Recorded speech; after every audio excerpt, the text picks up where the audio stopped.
Assalamu alaikum достарым. Біздің атақты видеосынан кейін көп сұраулар түшті. Бұйырса, ошонун баарын чогултуп, азыр ошол суроолордун баарына кененирээк жооп берем. Көптүн сурайт да, эме деп, инкубатор кандай алыш керек депчи. Выводнойун өзүнчө алыш керекпи, же универсальный алыш керекпи депчи. Инкубатор өзүнүн билгендей эле эки түр кылып колдонулат да.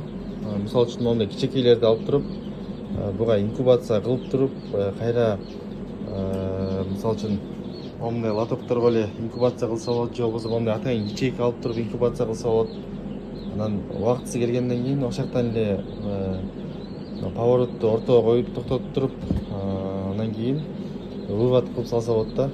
Бирок эми азыраак жумуртта, азыраак иштесеңиздер, анда ушундай деле жарай берет да. А эгерде көп количестводо иштейин десеңиздер, анда андай болбой калат. Себеп дегенде жумуртканы ар кайсы убакта ар кандай салып каласыздар. Бир мисалы үчүн чоң инкубатор алсаңыздар, анын ичине батпайт да. Ошол себептен мондай выводнойда инкубаторлор бар да.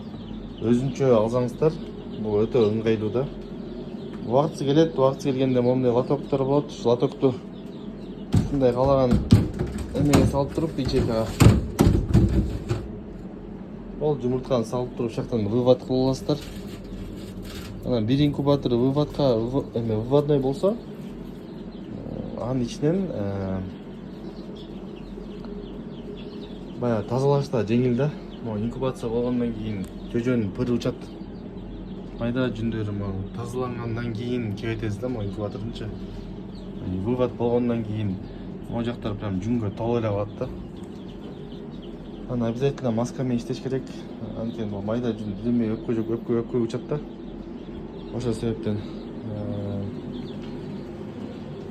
ошондой туугандар, баягы эле инкубаторлорубуз ошондой иштеп жатат.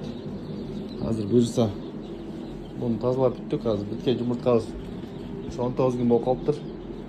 Азыр бул жака салып инкубацияга коебуз. Ошондой дагы буюрса суроолор түшүп атат. Могу терморегулятор тууралуу, мунун характеристикасы кандай деп, ал тууралуу дагы өзүнчө видео тартабыз, полный разбор кылып.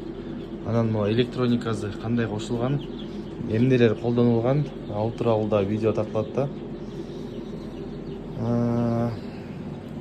Ошондой жана айта кеткендей эле дагы эме деген суроолор түшкөн болчу.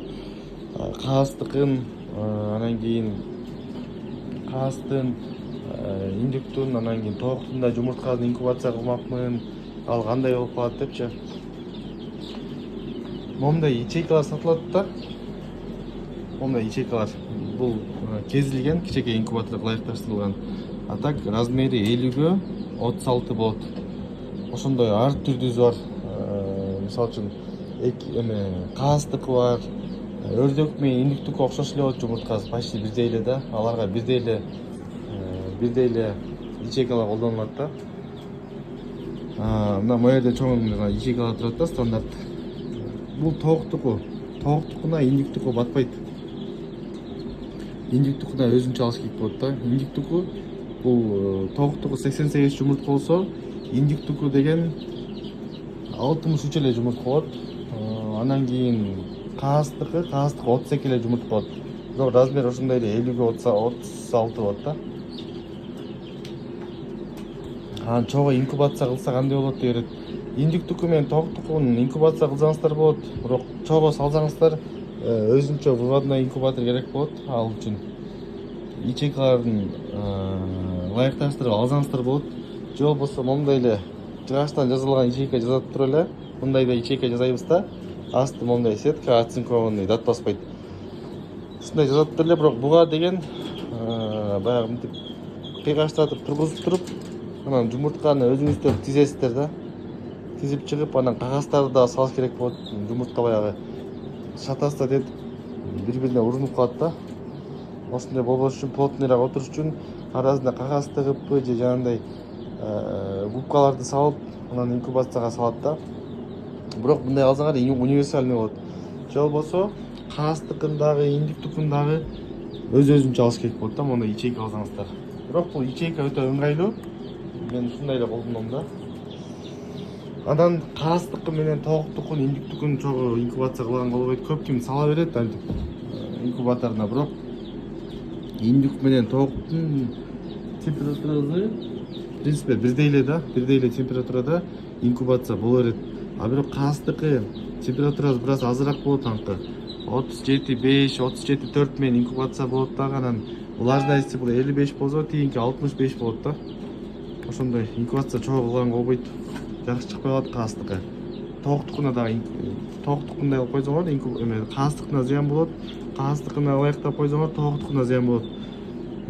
Ошон үчүн өз-өзүнчө эле инкубация кылыш керек. Каас менен тооктук болбойт.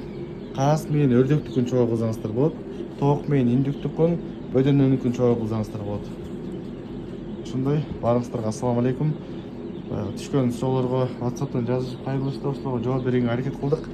Эми кийинки видеобуз буюрса могу терморегулятор тууралуу болот, кантип кошулат, анан кийинки видеосу дагы эме болот. Электроника тууралуу болот. Ошо баарыңыздарга ассаламу алейкум, жакшы туруңуздар.